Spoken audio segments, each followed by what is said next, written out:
Bonjour, c'est Dominique. Alors, on continue. Alors, je vais vous montrer la page toute terminée, ce que ça donne. Alors, peut-être vous dites, ben, pourquoi tous ces mécanismes? Alors, ce que ça fait, c'est que quand on ouvre, on baisse la carte ici, on ouvre les cartes, on a l'impression qu'elles sont suspendues. Même chose, mais vous voyez, c'est ça le mécanisme, finalement. Comme ça. Puis, même chose quand on la remonte. Et ça. Et ça. C'est joli, hein? Vraiment, vraiment. Puis, on pourrait même ajouter une photo ici, si on veut. Pas de problème. Alors, je trouve ça vraiment génial. Je me dis comment ça fonctionne. Je savais qu'il y avait quelque chose en dessous qui avait un mécanisme qui était pris à quelque part, mais j'avais pas pu vraiment deviner comment est-ce que ça se passe. Alors, ceux qui font des pop-up, franchement, chapeau, parce que c'est beaucoup de réflexion. Là, j'en profite pour redresser un peu mes cartes parce que j'ai maté juste à l'extérieur. Non, j'ai maté à l'intérieur aussi, mais ça fait une petite courbe. Alors voilà, ça c'est notre page 1. Page 2, très simple. Alors, on va faire une cascade. Qu'est-ce que j'ai fait avec mes morceaux de papier? Oui, c'est ça ici. Une cascade rapetissante, mais qu'on flippe. Alors, quand on ouvre la première, on tire, on tire. Il y a 3 cartes qui flippent comme ça. Alors, j'ai pris 3 papiers. Même largeur que ma page. La hauteur, ben, je me garde environ 5 mm. Puis, je me fais une marque ici pour une bande de collage. Et puis, je vais couper à 1 cm plus haut pour avoir la bande de collage. Mais avant de faire ça, vous pouvez le faire tout de suite si vous voulez.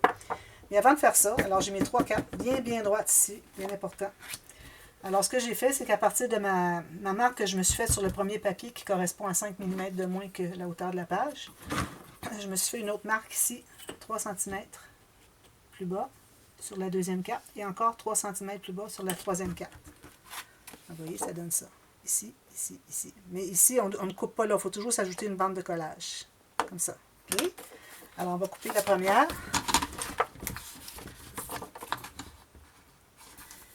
On va faire la ligne de pliure là. On coupe la deuxième sur la marque 1 cm plus haut que la marque qu'on avait calculée. Même chose ici. Comme ça. On va faire nos lignes de pliure. Je vais prendre celle-ci. Alors, tout simplement mettre votre marque sur une rainure pour que ce soit bien droit. Ça,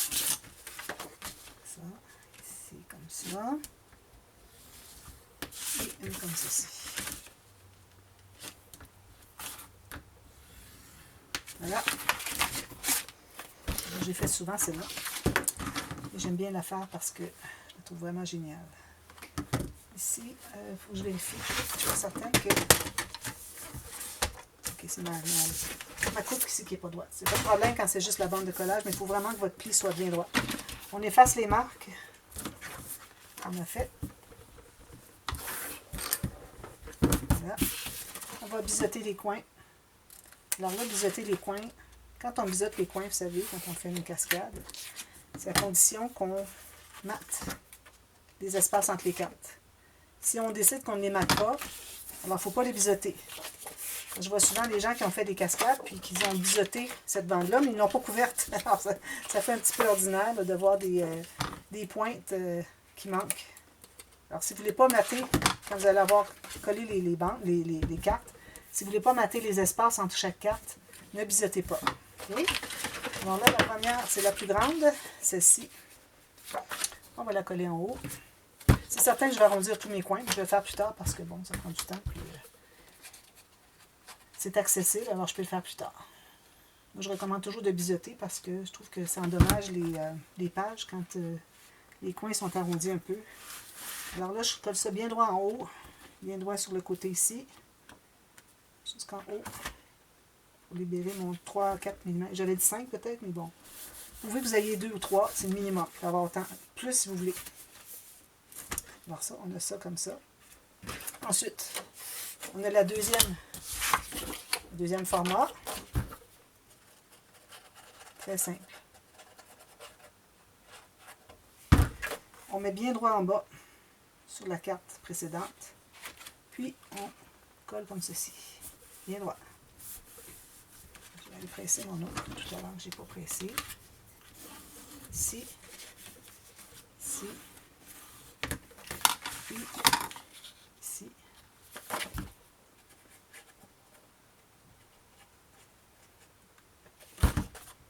ça. Bien droit, en bas. Puis, si vous avez bien mesuré, ça devrait en principe avoir des espaces égaux en haut. Voilà. Bien droit sur les côtés. Parfait. Alors, quand on l'ouvre, ça fait ceci, ça fait ceci et ceci. J'aime bien ça. Alors là, pour ce qui est du fermoir, j'avais pensé faire une carte...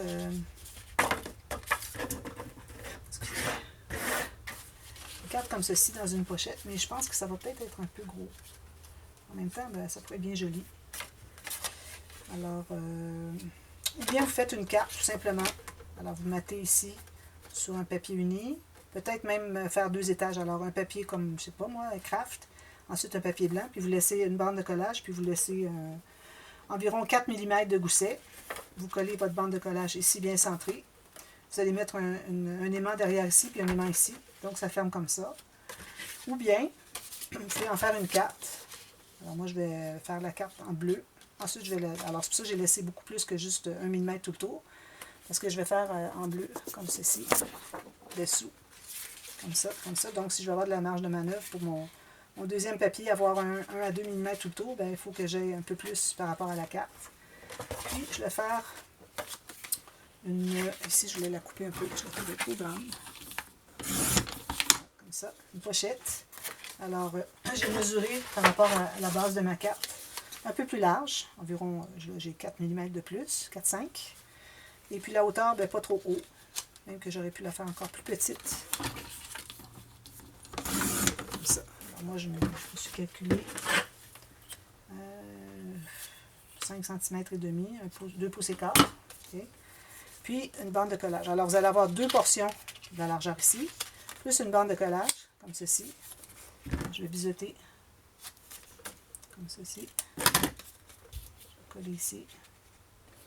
Alors pour coller, il faut que votre dessus ici, votre morceau ici, soit un petit peu plus petit. Alors environ 1 mm plus court, moins large, je devrais dire, ben, qui manque ici à 1 mm ici, moins long dans ce sens-là. Et puis ça, c'est pour que ça plie bien. Une fois que c'est plié, j'aurais envie de faire une perforation, une perforatrice ailée. Un petit peu loin.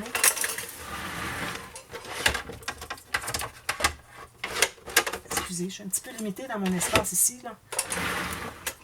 Alors, je pense que je vais faire une perforation ici. Très bien joli. Alors, je vais trouver le centre. J'ai 4 pouces juste. Alors, je vais aller à 2 pouces ici. Je vais faire une perforation ici. Excusez. Voilà. Et puis, ensuite, je vais me prendre une bande. C'est la raison pour laquelle j'avais une petite bande ici. Tout juste qui va entrer à l'intérieur de la pochette en bas. Comme ça. Puis, on va faire une ligne de pliure ici. Comme ça, avec un gousset 3 mm certainement. Alors, on plie tout ça. Alors, il y en a une qui va entrer à l'intérieur ici. Je vais faire le pli de l'autre côté. Alors, comme ça. Vous voyez, ça rentre tout juste. Ça en enlever un petit peu, biseauter un tout petit peu ici. Juste les pointes. Là, vous allez coller les 2 côtés. Comme ça et comme ça. Puis, vous allez l'entrer à la base de votre pochette. Jusqu'au pli.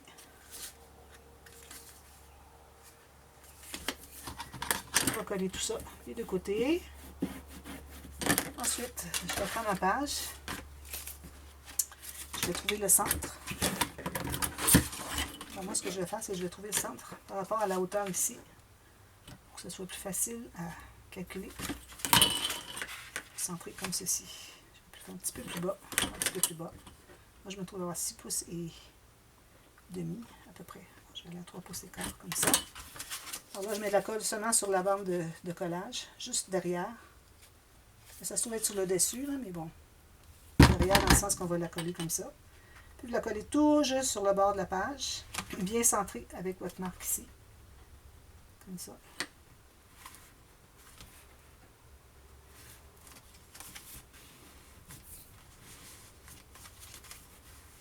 Comme ça.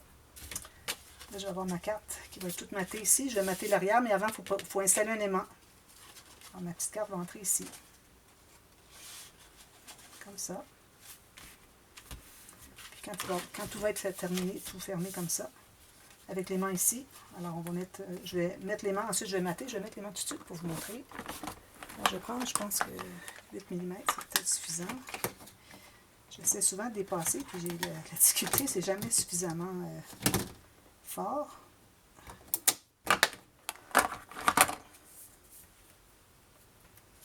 Alors, je vais placer tout de suite parce que, de toute façon, je vais devoir matter par-dessus. Je vais aussi bien mettre le nom tout de suite. Alors, je mets les deux aimants qui sont hauts. Je cherche toujours quand je sors des aimants. Ils sont hauts. Un ciseau, non? Disparu. Ah, ils sont ici. Bon. Alors, je mets mes deux aimants comme ça. Ça se trouve être le haut de la carte, alors important de faire une flèche sur votre petite carte. Je l'entre ici, comme ça. Il ne faut pas trop forcer au fond parce que bon, ça arrête ici. Puis là, je vais voir où est-ce qu'est mon aimant. Il est vis-à-vis ici. Je vais mettre un autre morceau de d'adhésif à deux faces.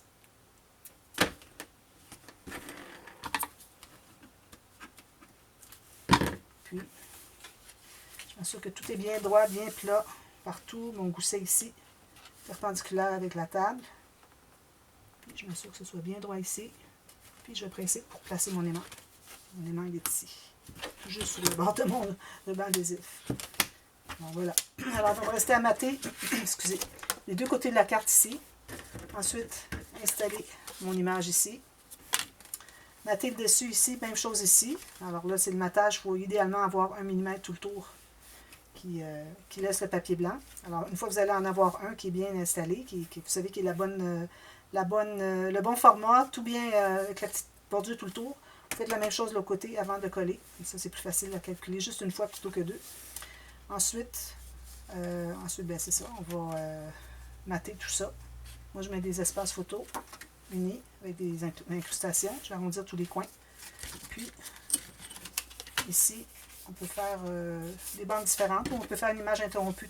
Moi, je pense que c'est ce que je vais faire parce que j'ai beaucoup de grands designs sur mes papiers. Puis, je me dis peut-être que ça serait une belle occasion. Excusez, je passe devant la caméra. Donc, je pourrais mettre celle-ci, justement. C'est une belle occasion d'utiliser une au complet avec l'image interrompue. Alors, ceux qui ne savent pas l'image interrompue, ce que c'est, demandez-moi, je vais vous dire, parce que je ne vais pas tout expliquer. Ça prend beaucoup trop de temps. Alors, voyez-vous ici, quand je vais arriver ici, je vais me rendre là, puis je vais avoir tout ça. C'est la même chose que ça, je trouve que ce serait parfait. Sinon, je pourrais aller avec ça. Peut-être que ce serait mieux comme ça, plutôt que d'avoir deux fois la même image. Donc, je pourrais aller avec lui. Ça, je le garderai pour une autre fois. Puis, je vais me rendre en haut, je vais tout avoir ça ici. Ça va être vraiment, vraiment joli. Alors, je vais faire ça. Alors, je fais tout ça, je mate tout ça, et puis je vous reviens demain pour la suite. Alors, je préfère faire les interactions une par jour, parce que c'est plus facile de se retrouver quand quelqu'un pose des questions, quand vous recherchez. Alors, je mets le nom de l'interaction dans la boîte de description. Alors, à ce moment-là, ça vous aide à trouver quand vous cherchez une interaction. Sinon, ben, vous me demandez, puis ça va me faire plaisir de trouver ça pour vous dans ma panoplie de vidéos, finalement, que j'ai sur ma chaîne. Alors voilà, on termine ça, puis on revient pour la page 3. Alors à demain, merci, bye bye.